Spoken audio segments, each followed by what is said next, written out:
Class 10 এর coordinate geometry নিয়ে একটু আলোচনা করছি। এখানে যদি আমাদের একটা পয়েন্ট দেওয়া থাকে x যার স্থানাঙ্ক x1 y1 আর একটা পয়েন্ট দেওয়া থাকে যার coordinate x2 y2, x1 y1 এবং x2 y2 এর মধ্যে যদি ডিসটেন্স বের করতে দেয়, ডিসটেন্স ফর্মুলা হবে আমাদের দুটো পয়েন্টের মধ্যে ডিসটেন্স হবে x2 x1, মানে দুটো x কোঅর্ডিনেট মাইনাস হবে x2 x1 whole square plus y2 y1 whole square. এটা হলো দুটো পয়েন্টের মধ্যে ডিসটেন্সের ফর্মুলা। এখন আমরা এক্সারসাইজ 7.1 এর নাম্বার 4 টা করছি। নাম্বার 4 এখানে তিনটা পয়েন্টস দেওয়া আছে, তিনটা পয়েন্টস একটা হচ্ছে 5, -2 একটার কোঅর্ডিনেট, আর একটার কোঅর্ডিনেট হচ্ছে 6, 4 আর একটা কোঅর্ডিনেট হচ্ছে 7, -2। তো বলছি কি এই যে তিনটা কোঅর্ডিনেট যেটা আছে এটা একটা আইসোসেলিস ট্রায়াঙ্গুলার ভার্টেক্স হবে কিনা, এরকম তোমার কোঅর্ডিনেটস দেওয়া থাকবে। কোঅর্ডিনেটস দিয়ে টেস্ট করতে দে এটা আইসোসেলিস ট্রায়াঙ্গুলার ভার্টেক্স হবে না ইকুইল্যাটারাল হবে এগুলা বা রাইট অ্যাঙ্গুলার হবে। তো আমরা কি করব, আইসোসেলিস এর কন্ডিশন হলো যে কোনো দুটো সাইড ইকুয়াল হবে।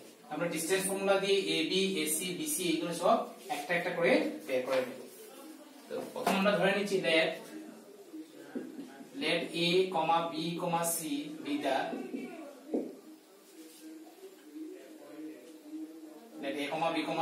the coordinates. A, B, C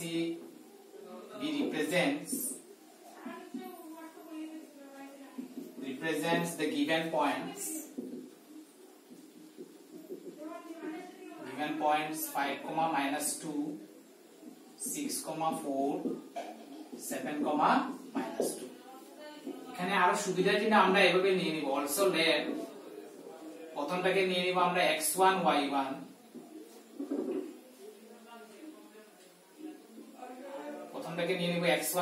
হবো 5, -2, x2 y2, second কোঅর্ডিনেটটাকে x2 y2 ধরে নেব, আর থার্ড কোঅর্ডিনেট যেটা দেওয়া আছে এটাকে x3 y3 ধরে নেব। এখন আমরা একটা একটা করে ডিসটেন্স বের করে যাই। AB যদি হয় ডিসটেন্স ফর্মুলার মধ্যে দুটো x কোঅর্ডিনেট মাইনাস হবে x2 x1 whole square plus y2 y1 whole square.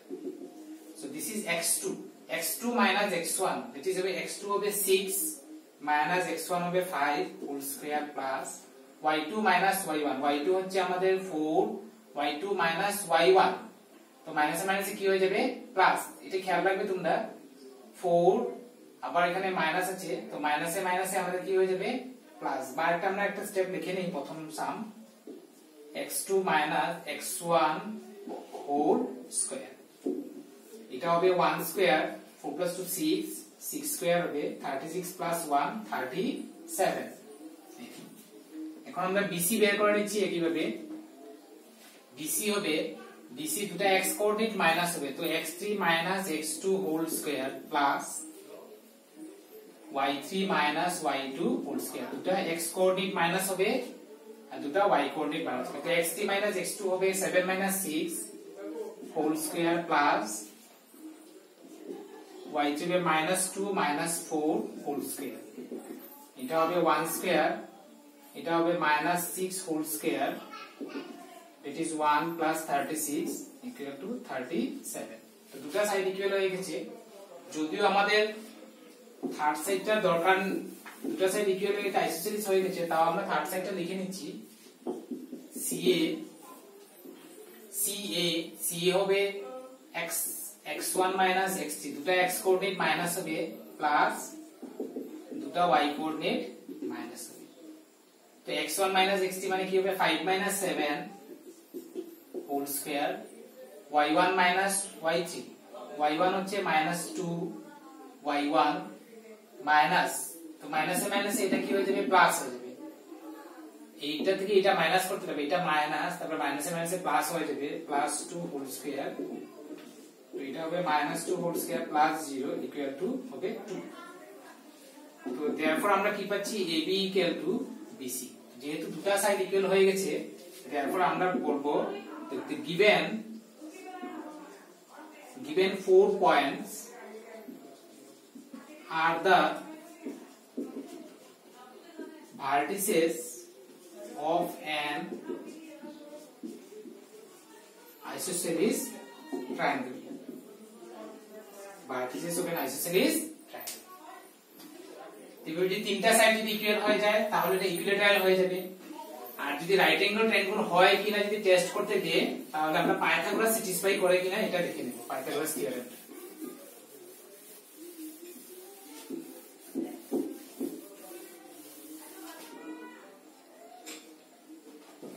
Next number 6 যেটা দেওয়া আছে, 6টা আমি তোমাদের কপিতে করে দেব, তাও আমি একটু বুঝিয়ে দিচ্ছি। এখানে আমাদের চারটা ভার্টেক্স দেওয়া আছে, -2, আর একটা হচ্ছে 1 0, আর একটা হচ্ছে -1 2, আর একটা হচ্ছে -3 0। তো এটা আমাদের যে কোয়াড্রিলেটার, যেটা কোয়াড্রিলেটারটা টেস্ট করতে বলছে কি ধরনের কোয়াড্রিলেটার হবে। তো আমরা এখানে কোয়াড্রিলেটারের আমরা চারটা সাইড বের করে নেব, AB, তারপরে BC, CD, DA, AC, BD সব বের করে নেব। তারপরে আমাদের দেখব কোন কন্ডিশন স্যাটিসফাই করে। যেমন আমার যদি অপোজিট সাইড যদি ইকুয়াল হয়ে যায়, এইটা এটার ইকুয়াল, এইটা এটার ইকুয়াল, আর ডায়াগোনাল যদি কি হয়ে যায়, অপোজিট সাইডস ইকুয়াল হয়ে যায় আর ডায়াগোনাল যদি আনইকুয়াল হয়, মানে অপোজিট সাইডস ইকুয়াল আর ডায়াগোনাল যদি আনইকুয়াল হয়, তো এটা আমাদের কি হয়ে যাবে, প্যারালোগ্রাম। সিমিলারলি আমার যদি চারটা সাইড ইকুয়াল হয়ে যায় আর যদি ডায়াগোনাল যদি ইকুয়াল হয়ে যায় তাহলে এটা আমার কি হয়ে যাবে, স্কয়ার হয়ে যাবে। বা চারটা সাইড যদি ইকুয়াল হয়ে যায় আর ডায়াগোনাল যদি আনইকুয়াল হয়ে যায় তো এটা রম্বাস হয়ে যাবে। তো এরকম আমরা ডিসটেন্স ফর্মুলা দিয়ে কোন কন্ডিশন স্যাটিসফাই করে এটা আমরা দেখে নেব। তো এটা তোমাদের কপিতে খাতায় করে দিয়ে দিব, আমি কন্ডিশনগুলো আগে লিখে তারপরে করে দিব, দেখলে তোমরা বুঝতে পারবে। নেক্সট আমরা করছি নাম্বার 7 হচ্ছে কি, এক্স অ্যাক্সিস এর উপরে একটা পয়েন্ট বের করতে বলছে। গিভেন পয়েন্ট যেটা দেওয়া আছে, একটা হলো 2 -5 আর একটা দেওয়া আছে -2 9। বলছে কি এক্স অ্যাক্সিস এর উপরে একটা পয়েন্ট নিতে বলছে, যে পয়েন্টটা এই দুটো পয়েন্ট থেকে ইকুয়াল ডিসটেন্সে আছে। তো আমরা ধরে নেব let the points on x-axis, let the point on x-axis be, see x-axis উপরে যদি যে কোনো যদি পয়েন্ট হয়, x-axis উপরে যদি যে কোনো পয়েন্ট যদি হয় তার x কোঅর্ডিনেট থাকবে, y টা সব সময় 0 হবে। তো let the coordinates on x-axis be, আমরা ধরে নেব x, 0।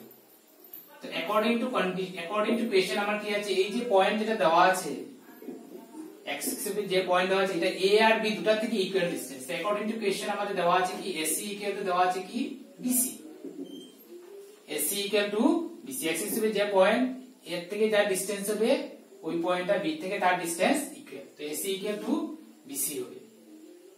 তো AC যদি হয়, AC the distance formula দিয়ে AC কি হবে, দুইটা x কোঅর্ডিনেট মাইনাস হবে। তো ax এটা x কোঅর্ডিনেট x, এটা x কোঅর্ডিনেট 2, তো হবে x - 2 হোল স্কয়ার, মানে x2 - x1 whole square plus দুইটা y কোঅর্ডিনেট মাইনাস হবে, তো 0 0 মাইনাস মাইনাস কি হয়ে যাবে plus, so 0 plus 5 whole square. BC কিভাবে হবে, BC হবে x2 - x1 হোল স্কয়ার। তো এটা থেকে যদি এটা মাইনাস করি, দুইটা x মাইনাস মাইনাসে প্লাস হয়ে যাবে, x + 2 হোল স্কয়ার, এটা 0 - 9 হোল স্কয়ার। তো এটা হবে x - 2 whole square plus 5 square, x + 2 whole square plus 81, squaring both sides এ আমরা স্কয়ারিং করে দিলে এটা হয়ে যাবে। তো এটাকে যদি আমি ফর্মুলা ভাঙি, a square minus twice ab plus b square plus 25 হবে। এটাকে ভাঙলে হবে a square plus twice ab plus b square plus 81। এখানে x square ক্যান্সেল যাবে গিয়ে, minus 4x হবে প্লাস এটা হবে 29, এদিকে হবে 4x plus 85।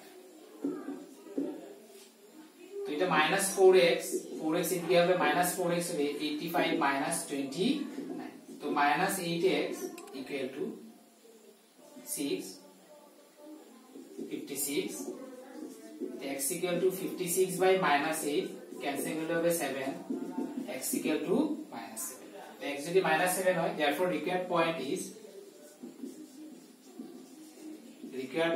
হবে আমাদের -7, 0